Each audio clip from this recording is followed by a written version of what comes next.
Hola, buenos días a todos. Bueno, yo voy a hablar de habilidades de unicornio y mi segunda diapositiva sale SREC. Entonces yo pido, perdón, que después de la conferencia de Héctor yo utilice estas referencias infantiles. Tengo hijos pequeños, entonces quizá hay un sesgo ahí. Para mí es muy importante, en primer lugar, también conocerles un poco a ustedes. Entonces voy a hacer una pregunta y les voy a pedir que voten, ¿vale? Con dedos, 1, 2 o 3.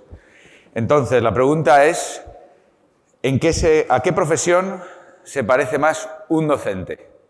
Si pensamos que es a un artista, levantamos un dedo. Si pensamos que es más a un médico, levantamos 2 dedos. Y si pensamos que es más a un filósofo, levantamos 3 dedos. Artista, médico, filósofo. Votamos en 3, 2, 1, por favor. Muy bien, estamos en ResearchEd, con lo cual hay doses. Cuando hago esto por ahí, fenomenal. A mí me gusta pensar en la profesión como arquitectos, porque tiene una parte de artista, tiene una parte en la que buscamos la estética, pero necesitamos conocer cuáles son los límites del cemento, del hormigón, de la madera, cómo aislar térmicamente un edificio. Y por eso estamos aquí, porque hay una parte que es intuitiva, que es una parte que vivimos todos los días. Yo soy profesor también en secundaria, tutor de 15 años, pero necesitamos saber cómo funciona la memoria, cuáles son los límites de esos materiales con los que estamos trabajando, cómo funciona realmente el aprendizaje, ¿no? No solo nos podemos basar en que nuestra casa sea, o nuestro edificio que vamos a construir, tremendamente bonito, sino que requiere también conocer cuáles son los límites de los materiales que estemos construyendo, ¿no? Y por eso, aparte de docente, investigo en la universidad, he empezado ahora. Yo estoy muy interesado en las ideas educativas que son como SREC, como los ogros, que eran como cebollas, que tenían capas, ¿no? Hay un momento de la película de REC en el que le dice, los ogros somos como cebollas porque tenemos capas. Y a mí me parece que, en general, todas las ideas educativas son iguales y tienen capas, tienen muchas capas. El problema está en que cuando empezamos a pelar la cebolla e ir al núcleo de la idea, lo que hay de fondo, muchas veces nos encontramos con ideas que a mí me hacen llorar, porque en el fondo son ideas que no son correctas, que no respetan la estructura de esos materiales con los que estamos trabajando, que no respetan la estructura del aprendizaje, la estructura de la memoria, ¿no? Y por eso, cuando hablamos de habilidades de unicornio, que era un poco el título así llamativo de la charla, en el fondo lo que os trato de presentar son algunas ideas que cuando las empezamos a pelar y llegamos al fondo decimos, uy, esto a lo mejor lo hemos escuchado muchas veces, pero cuando nos paramos a pensarlo y llegamos al núcleo, se nos queda esta carilla, se nos queda esta cara de esto no es tan cierto, ¿no? O al menos tiene matices y nos pueden ayudar a afrontarlo desde otra perspectiva más efectiva. Porque al final lo importante no es si la idea suena bonito o no, sino si la idea ayuda a los estudiantes a aprender, ¿no? Ese es el convencimiento. Y entonces la idea que vamos a pelar un poquito hoy, esta idea que vamos a quitarle capas, es esto de que hay competencias del siglo XXI, que llega el siglo XXI y como estamos en el siglo XXI, todo cambia y necesitamos una serie de competencias, ¿no? De competencias nuevas que antes no hacían falta, ¿vale? Aquí tenéis un modelo que sacado, ahí tenéis la página web, como luego tendréis los materiales, pues lo podéis mirar, que está promovido por Cisco, Microsoft e Intel, porque una cosa que deberíamos acostumbrarnos siempre cuando escuchamos cualquier información es cuáles son las fuentes. Héctor nos ha puesto referencias de los autores. También cuando accedamos a los materiales, esto de dónde sale, ¿no? ¿Quién nos dice que estas son las competencias del siglo XXI? Eso es muy importante saberlo. Y aquí tenéis algunas. Tenemos maneras de pensar, maneras de trabajar, maneras de vivir en el mundo, vida y profesión, responsabilidad personal y social, ciudadanía y herramientas para trabajar, ¿no? Vemos que esto es una propuesta de competencias del siglo XXI. Bueno, pues vamos a empezar a pelar la cebolla, ¿os parece? No vamos a llorar. Espero que nadie llore pelando esta cebolla. Os pongo algunas, ¿vale? Perdonad, ahí. Resolución de problemas, colaboración, creatividad, responsabilidad, ¿no?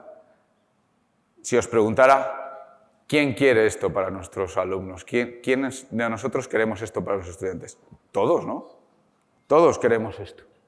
Todos, absolutamente todos queremos que alumnos autónomos, que tengan pensamiento crítico, que colaboren entre ellos, que sepan resolver problemas. Pero estas cosas son del siglo XXI. Aquí os pongo a dos personas. Ángel de Saavedra es antepasado mío, ¿vale? Es un tatarabuelo que escribió un libro que se llama Don Álvaro, la fuerza del sino. Bueno, lo pongo básicamente para que veáis que la nariz es familiar, ¿no? Que esta nariz así hermosa la tenemos de serie, digamos, como en algunos coches. Y claro, cuando yo pienso en la vida de Ángel de Saavedra y pienso en la mía, claro, cuando me hablan de entornos VUCA, vulnerables, inciertos, digo, sí, mis entornos son vulnerables, pero anda que los de este señor, que vivió una guerra de independencia contra los franceses, el reinado de Fernando VII, cambios de gobierno, la Primera República, o sea, esto no es propio del siglo XXI. Siempre hemos necesitado estas habilidades, siempre. Evidentemente, esto no quiere decir que no haya cosas nuevas en el siglo XXI, por supuesto. Yo estoy aquí. Yo estoy aquí. Es un ejemplo de que el siglo XXI trae cosas.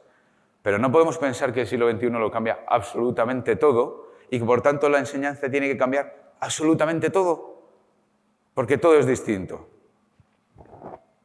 ¿No? Y además, frente a esta idea, hay una cierta demonización de la enseñanza anterior a nosotros, que tiene alguna parte de verdad, ¿no? Entiendo que los que vivimos una escuela quizá diferente, vivimos algunas cosas que no estaban bien, y eso hay que reconocerlo, pero a mí me parece que a veces se pierde de vista lo que consiguió esa educación. No se ve muy bien, pero son las tasas de alfabetización en algunos países de Europa. Por ejemplo, la de abajo del todo que no se ve es Francia e Italia. Si pusiéramos las de España, es increíble. En 100 años, de 1850 a 1950, pasamos de un 40% de gente alfabetizada al 100%. En 100 años conseguimos alfabetizar del 40% al 100%. Entonces, ojo, porque yo como docente he recibido muchas veces formaciones que empiezan comparando la educación del siglo XX con la educación del siglo XXI, tienen que ser totalmente distintas. La educación del siglo XX consiguió generar unas condiciones básicas de igualdad respecto a lectura y escritura. Pues vamos a respetar eso y vamos a cambiar de esa escuela lo que necesitemos cambiar. Pero no podemos demonizarla y decir, es que esto tiene que ser totalmente distinto porque como hemos cambiado de número, hay un palito romano más, tenemos que cambiar absolutamente todo lo que hacemos, ¿no? O sea que la primera idea que a mí me gustaría transmitiros es que el siglo XXI no lo cambia todo. No quiere decir que no cambien cosas, cambian cosas. Pero cuando se usa como argumento para implementar ciertas prácticas, a mí me parece que no es un argumento robusto. El argumento es si la gente aprende más. Ya está. No necesito que sea del siglo XXI, ni del siglo XX, ni del siglo... Me da igual el siglo, si funciona y la gente sigue aprendiendo y la gente se engancha y la gente está ahí y funciona, vamos a mantenerlo, si funciona, ¿no? Porque como docente también he vivido como una innovación donde cualquier cambio es mejor.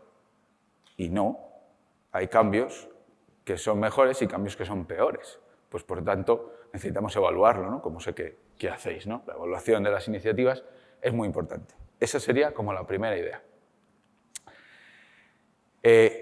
Fijaros, os pongo dos grandes referentes para mí, sobre todo Herbert Simon es un clásico, Daisy Christodoulou. Claro, porque en el fondo lo que sí necesitamos, lo que siempre necesitaremos en el siglo XXI es que la educación que antes estaba reservada para la élite esté disponible para todo el mundo. Eso sí es lo que podemos conseguir en este siglo XXI. Y sin embargo, ya nos advertía hace mucho tiempo Herbert Simon que nuevas teorías se introducen en día a día que son realmente experimentos. Bueno, vamos a ver qué pasa, ¿no? Porque nos parece de sentido común, ¿no? Y como hemos dicho en la arquitectura, no sería muy bueno utilizar el sentido común. Necesitamos conocer bien las cosas y, por tanto, también esto, aparte de las referencias que mencionaba antes, y por eso me he puesto esta camiseta, aunque estoy pelado de frío, es los docentes tenemos que leer. Tenemos que leer y no tenemos que dejar de formarnos para podernos contrastar, leer activamente, porque leer es como pensar dos veces, ¿no? Tú lees y luego masticas lo que estás leyendo. Un antiguo alumno me dijo una vez que leer es permitir que alguien te dé la turra, te dé la paliza, te insista y te trate de convencer. Entonces, leamos los grandes libros que Actus pone a disposición nuestra, vamos a leerlos, vamos a pensarlos, vamos a contrastarlos con nuestra experiencia, porque lo que nos dan es un poco este espejo en el que mirarnos y decir, esto, pelamos la cebolla, ¿vale? Total, que estas habilidades son deseables, pero ahora y antes también, en el siglo XX también eran deseables, ¿no? Lo importante al final es, cuando leemos acerca de estas habilidades, en qué contexto podemos poner en juego estas habilidades, ¿no? Y quizá ahí es donde aparezca el unicornio, ¿no? Es decir, vale, ya hemos pelado la primera capa, ya no son del siglo XXI. ¿Existen estas habilidades sin contexto? Es decir, ¿podemos aprender a resolver problemas en general? ¿Podemos aprender a ser creativos en general? Esta es la segunda capa de la cebolla. Entonces, igual, nos vamos a investigaciones. Os voy a presentar dos muy famosas, pero hay bastantes en este sentido. Este experimento es muy chulo. Lo hizo de Groot en 1946 y se publicó otra vez en el 67. Y lo que hizo fue puso a expertos, a maestros del ajedrez y a novatos en ajedrez a resolver situaciones como las que veis aquí. Las situaciones podían ser de dos tipos. Las de arriba eran situaciones reales. Cuando las situaciones eran reales, ¿quiénes piensan que lo hicieron mejor? ¿Los expertos, los grandes maestros del ajedrez o los novatos? Los grandes maestros del ajedrez resolvían mejor esas situaciones reales. Pero cuando las piezas se colocaban al azar, esa diferencia desaparecía. ¿Por qué? Porque en el fondo lo que los grandes maestros del ajedrez tenían en su cabeza es una red de conocimientos, de situaciones de partidas aprendidas de las que tirar. Y cuando las piezas estaban dispuestas al azar, desaparecía el efecto de la experticia. Porque no hay nada de lo que tirar. Son situaciones nuevas. Las piezas no tienen sentido. Si sabéis jugar al ajedrez, las situaciones de abajo no tienen sentido. Son situaciones raras, con configuraciones de piezas un poco locas, ¿no? Entonces, fijaros cómo la resolución de problemas, incluso en el ámbito del ajedrez, depende de las situaciones en las que estemos. No es general, no funciona siempre, ¿no? Y Chi, Feltovich y Glasser en el 87 piden a expertos en un tema, en este caso a problemas de física, y a novatos, que clasifiquen esos problemas de física en función a distintos criterios. Yo quiero que os fijéis básicamente en el 3 y en el 14. Los novatos clasifican algunos problemas como de plano inclinado, o sea, una cajita encima de un triángulo, ¿no? Y lo clasifican así. Sin embargo, los expertos van a la estructura de significado subyacente. O sea, ¿qué necesito saber? Pues que F es igual a M por A. Entonces, fijaros que la clasificación de problemas entre los principiantes y los expertos también es diferente. O sea que esa estructura de conocimientos de la que nos hablaba Héctor nos permite no solo abordar problemas, sino que ya solo clasificar los problemas, entender a qué grupo de problemas pertenecen, ya lo hace distinto una persona que tiene una amplia red de conocimientos previos que un novato en un tema. Fijaros que estamos pelando la cebolla. Todos nosotros queremos que nuestro alumnado sea capaz de resolver problemas. Pero esa habilidad hay que comprenderla bien, porque tiene un montón de matices, que es lo que yo estoy intentando demostrar paso a paso, ¿no? Y luego este experimento es clásico. Este experimento es clásico, pero lo he adaptado un poquito, ¿vale? Fijaros, os pongo un trozo de una revista de baloncesto, ¿vale?, de España, Gigantes del Básquet. Ricky Rubio aprovecha el pick and roll que le sirve Usman Garuba tratando de forzar el 1 contra 1. Durán acude a la ayuda, es un forward muy agresivo en defensa y la situación vuelve a la zona press que planteaba Popovich de inicio. Ricky Rubio realiza un step back para lanzar de 3 y encesta. ¿Cuántos de vosotros habéis entendido algo? Vale, los que levantáis la mano me caéis muy bien, porque eso significa que os gusta el baloncesto. Pero si no tienes esos conocimientos previos, ¿cómo vas a poder visualizar el problema? Porque no entiendes la palabra. Entonces, de aquí yo saco una recomendación importante, ¿no?, por llevarlo al aula. Para resolver el problema necesitamos enseñar explícitamente algunas cosas. Por ejemplo, aquí, fijaros qué importante la enseñanza de vocabulario. Si pensamos en la idea preconcebida de enseñar vocabulario y resolver problemas, nos parece que son cosas contrarias. Enseñar vocabulario, no fastidies, una lista de palabras, eso no. No, mejor que aprendan a resolver problemas. Eso está genial. Eso es del siglo XXI, el vocabulario está pasado de moda. Pero ¿cómo resuelves un problema sin vocabulario? ¿Cómo resuelves un problema sin vocabulario? Y gran parte de los problemas que nos encontramos muchas veces en nuestro aula vienen de que no se entienden las cosas, pero no se entienden a nivel más básico, a nivel semántico. No sé lo que pone, no entiendo lo que pone. Y eso necesitamos enseñarlo explícitamente para poder resolver problemas. Si no, es imposible.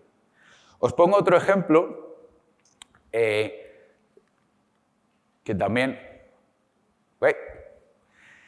Este ejemplo es todavía así como más duro, al cuarto, Sardo y Bastito lo recibió Ferrera con una templada revolera para luego torearlo con garbo a la Verónica aprovechando su codicia.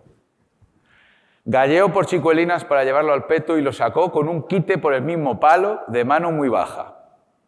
La media belmontada. Se desmonteraron Montoliu y Fernando Sánchez de Banderillas, blindó a Yeyes Manzanares y lo lució en los primeros compases del trasteo, dándole distancia y sin apretarlo, dejándolo su aire diario de Alicante. ¿Quién ha entendido algo? Yo tampoco. Yo tampoco he entendido nada. Nada,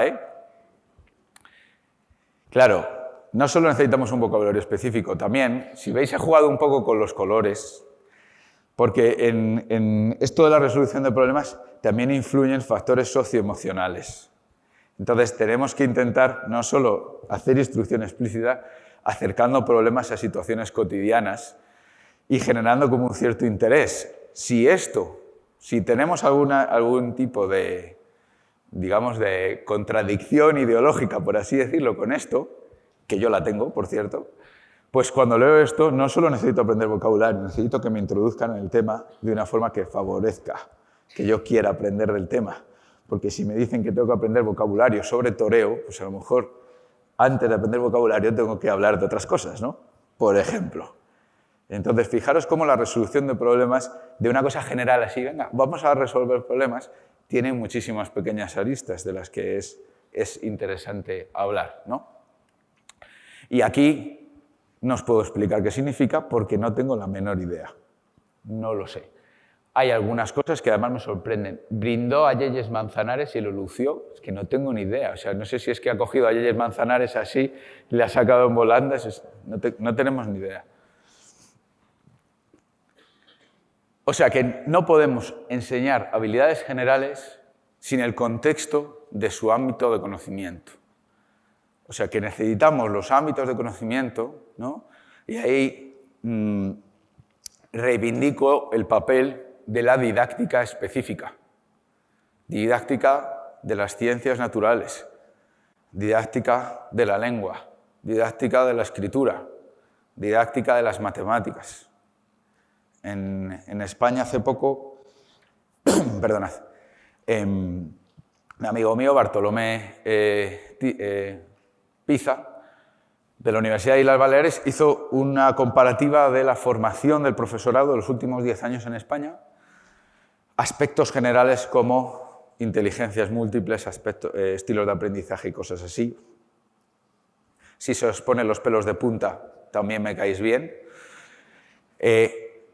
Cada vez un mayor porcentaje. Didácticas específicas. No sé si el último dato era un 2%. Un 2% de la formación docente era en didácticas específicas. ¿Cómo enseñar bien biología? ¿Cómo enseñar bien matemáticas? ¿Cómo enseñar bien en los primeros cursos de la educación primaria? Didáctica específica, ¿no? Porque no existen estas habilidades generales fuera de contexto. Cuando yo empecé en la enseñanza, no me completaron el horario con biología y daba horas de biología y daba horas de matemáticas.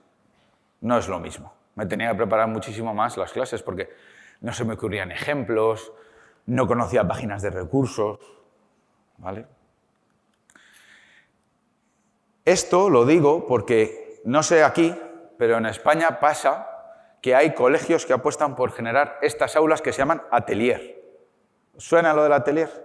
Pues entonces vamos a crear un atelier donde los niños van a pintar, van a colorear, van a explorar y así vamos a hacer que los niños sean más creativos. Bueno, pues van a ser más creativos en pintura, que no me parece mal, pero definamos correctamente el objetivo. Lo que no puedes pensar es que haciendo esto, luego les va a ayudar a resolver problemas de matemáticas. Y muchas veces se vende así, y digo se vende aposta. Esto no funciona. O sea, si yo pongo a los niños a pintar y a trastear con pintura, cosa que está bien porque hay que reivindicar el papel de las artes en educación, lo que van a hacer es aprender más a utilizar las pinturas, etcétera, etcétera.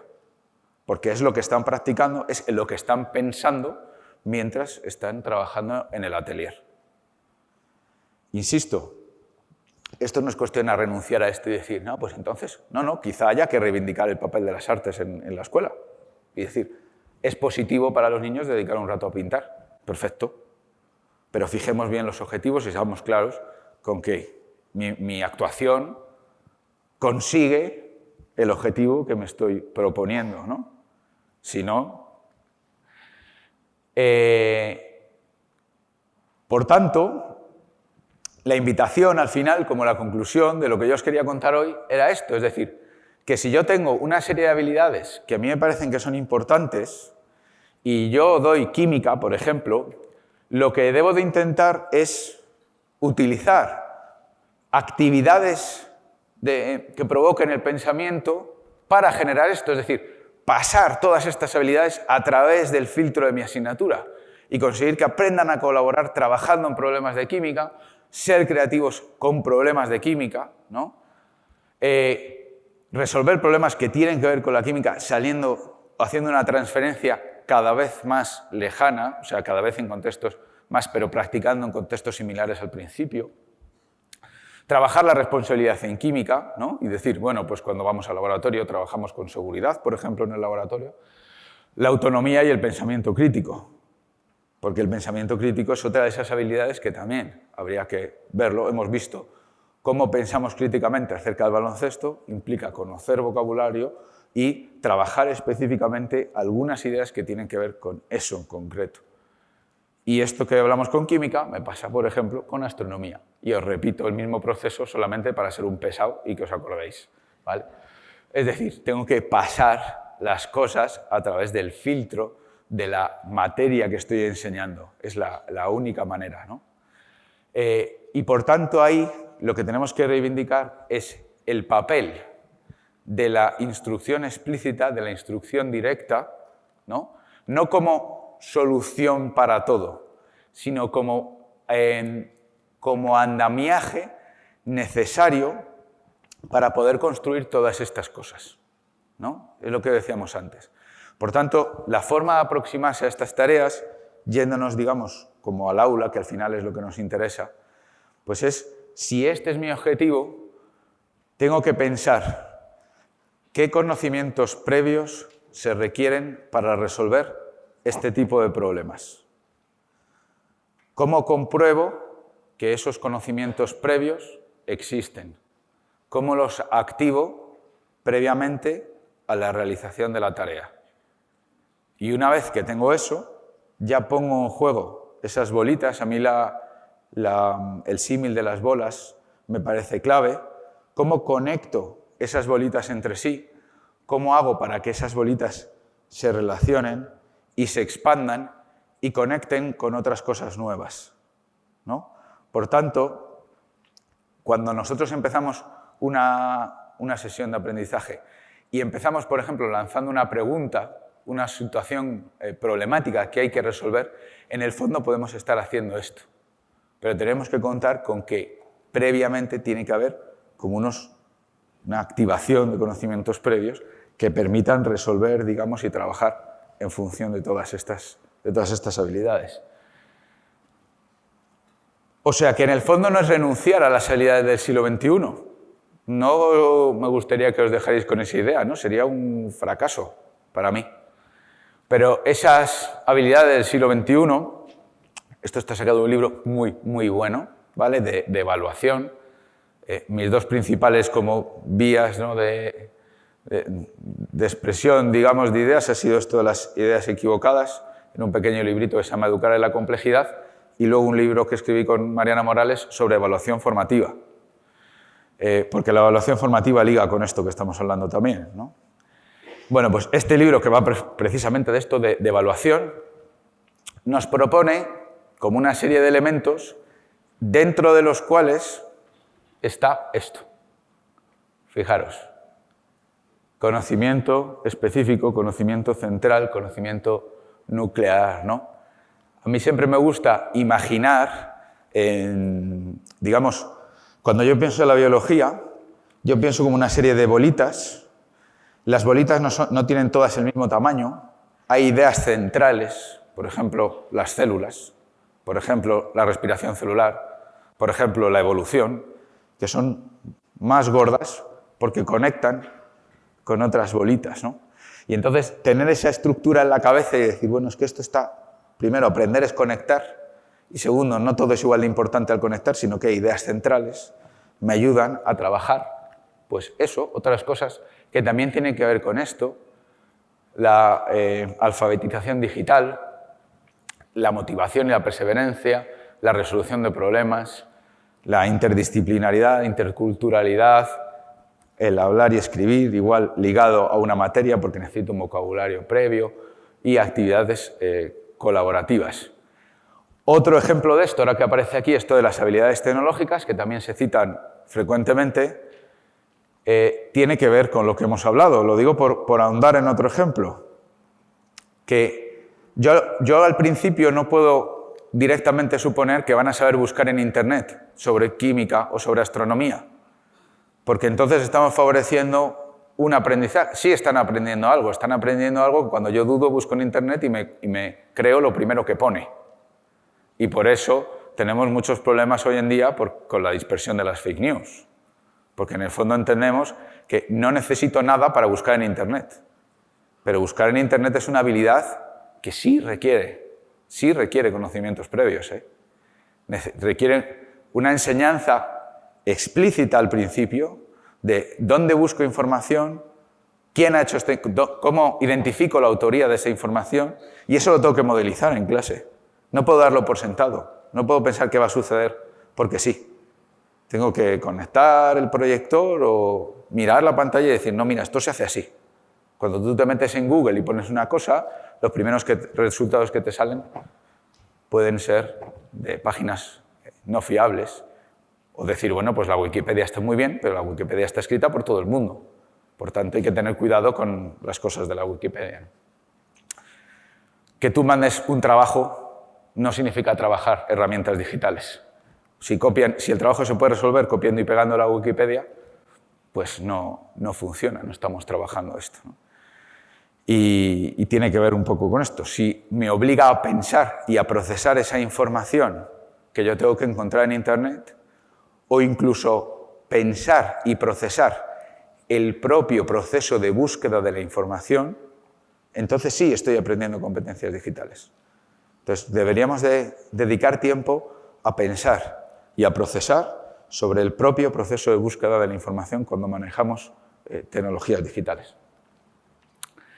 Fijaros que esto lo hace Barbara Oakley para ResearchED Dublín 2022, ¿vale? No sé si ResearchED me va a cobrar un dinero por utilizar esto sin permiso, pero tiene que ver con los esquemas que hablábamos antes, y entonces lo que nos enseña Bárbara Oakley es lo mismo, puntitos que se conectan, ¿no? Y entonces, como cuando yo necesito resolver un problema, son habilidades transversales de los puntitos. Y fijaros, lo interesante para mí es la siguiente diapositiva, me encanta esto. Fijaros, tengo una para el japonés, otra para la química, otra para la biología, tengo otra para la historia, tengo otra para la geografía y otra para la geología. Bueno, la mía de geología estaría casi vacía, os tengo que confesar.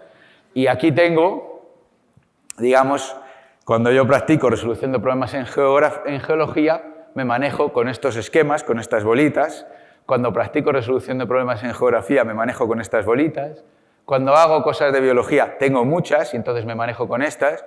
Y en japonés, que esto evidentemente no soy yo, pues también me manejo con otras. Es decir, que tenemos como capas, como esquemas, digamos, derivados de las diferentes disciplinas, ¿no? Esto a mí me parece muy chulo para entender un poco visualmente lo que estábamos viendo. Ya sabéis que Bárbara Oakley tiene un libro buenísimo, que es el curso, además, el MOOC más hecho en la historia, ¿no? Que se llama Aprender a Aprender y que es gratis, Bárbara Oakley, ¿vale? Y luego tiene otro libro muy bueno que se llama On Common Sense Teaching, como enseñar fuera de sentido común, que tiene que ver justo con lo que estamos viendo, ¿no? Es como rascar en la superficie para encontrar afirmaciones que parecen que del sentido común, cuando empezamos a rascar, nos encontramos cosas ahí que nos mosquean. Y otra forma de desarrollar estas habilidades es con la práctica, pero no con cualquier práctica, ¿no? Martín os contará luego lo de la práctica deliberada y no le quiero pisar, pero no vale solo con practicar, sino que hay que hacer una práctica con propósito, ¿no? Aquí tenéis un documento de Aptus con un MOOC además asociado tremendamente bueno, que es de práctica deliberada, que va precisamente sobre esto. ¿Por qué os pongo este ejemplo? Os pongo este ejemplo porque igual, cuando pensamos en práctica deliberada, es decir, en realizar una práctica con una intención, casi nunca pensamos en que eso pueda generar creatividad. Pero sí. Yo soy más creativo cuando me he expuesto a diferentes problemas y cuando conozco diferentes estados posibles de soluciones a ese problema. Entonces, fijaros como muchas cosas que parecen como alejadas y abstractas, las podemos insertar en la vida del aula con técnicas muy concretas que tienen que ver con enseñanza efectiva. Entonces, cuando hablamos de enseñanza efectiva, no lo desliguemos de habilidades como el pensamiento crítico, la creatividad, porque también influyen, porque también mejoran la creatividad, el pensamiento crítico y demás, ¿no? O sea que, digamos que la invitación es no perder este deseo como objetivo, pero realizarlo a través de diferentes maneras muy vinculadas a nuestro ámbito de conocimiento. En definitiva, el siglo XXI no lo cambia todo, no podemos enseñar habilidades generales sin el contexto de su ámbito de conocimiento y una afirmación en positivo, que he puesto en rojo, la práctica deliberada en un contexto, en el contexto de la química, de la lectura, del arte, de la música, nos ayudará, del deporte, porque todas estas cosas, los que hemos practicado deporte, las hemos vivido claramente, ¿no? O sea, a mí practicar la habilidad de tiro libre, deliberadamente, espaciadamente, no haciendo 1 hora de tiro libre, sino 7 minutos de tiro libre durante muchos años que he jugado al baloncesto, me ha hecho mejor tirando tiro libre, pero no mejor tirando un penalti. De hecho, en fútbol soy malísimo. Pues esa práctica deliberada nos ayudará a mejorar las habilidades y las capacidades de nuestro alumnado. Todo esto que os estoy contando, yo publico en un blog que se llama investigaciondocente.com. Bueno, pues lo que hago es, esto que os estoy contando está sacado esencialmente de un artículo de Tricot y Sweller, y lo que hago en el blog es, esto es un poco de publicidad, me lo vais a perdonar. No podéis cambiar de canal, además, así que Entonces, lo que hago es coger el artículo de Tricot y Sweller, traducirlo y sintetizarlo en castellano, pues para decir, porque muchas veces lo que nos pasa es que no nos podemos enfrentar, y yo el primero, a un artículo científico que tiene 40 páginas en inglés con 500 referencias, entonces eso no es práctico, ¿no? Entonces, bueno, pues yo trato de acercarlo un poco ponerlo en español y sintetizar un poco las ideas para que podáis manejarlo. Y ahí tenéis también mi perfil de Twitter, porque la invitación al final es directamente eso, que seamos capaces de acercarnos a esta investigación y de poner siempre en cuarentena, digamos, nuestras ideas, ¿no? Y la mejor forma para mí, ya os lo he dicho, de poner en cuarentena las ideas, siempre, siempre, siempre es compartirlas, ¿no? con otros compañeros y compañeras y leer y meterse en el libro y ir como explorando, encontrar y ser capaces de que los libros nos vayan contrastando. Así que nada, muchas gracias por la invitación.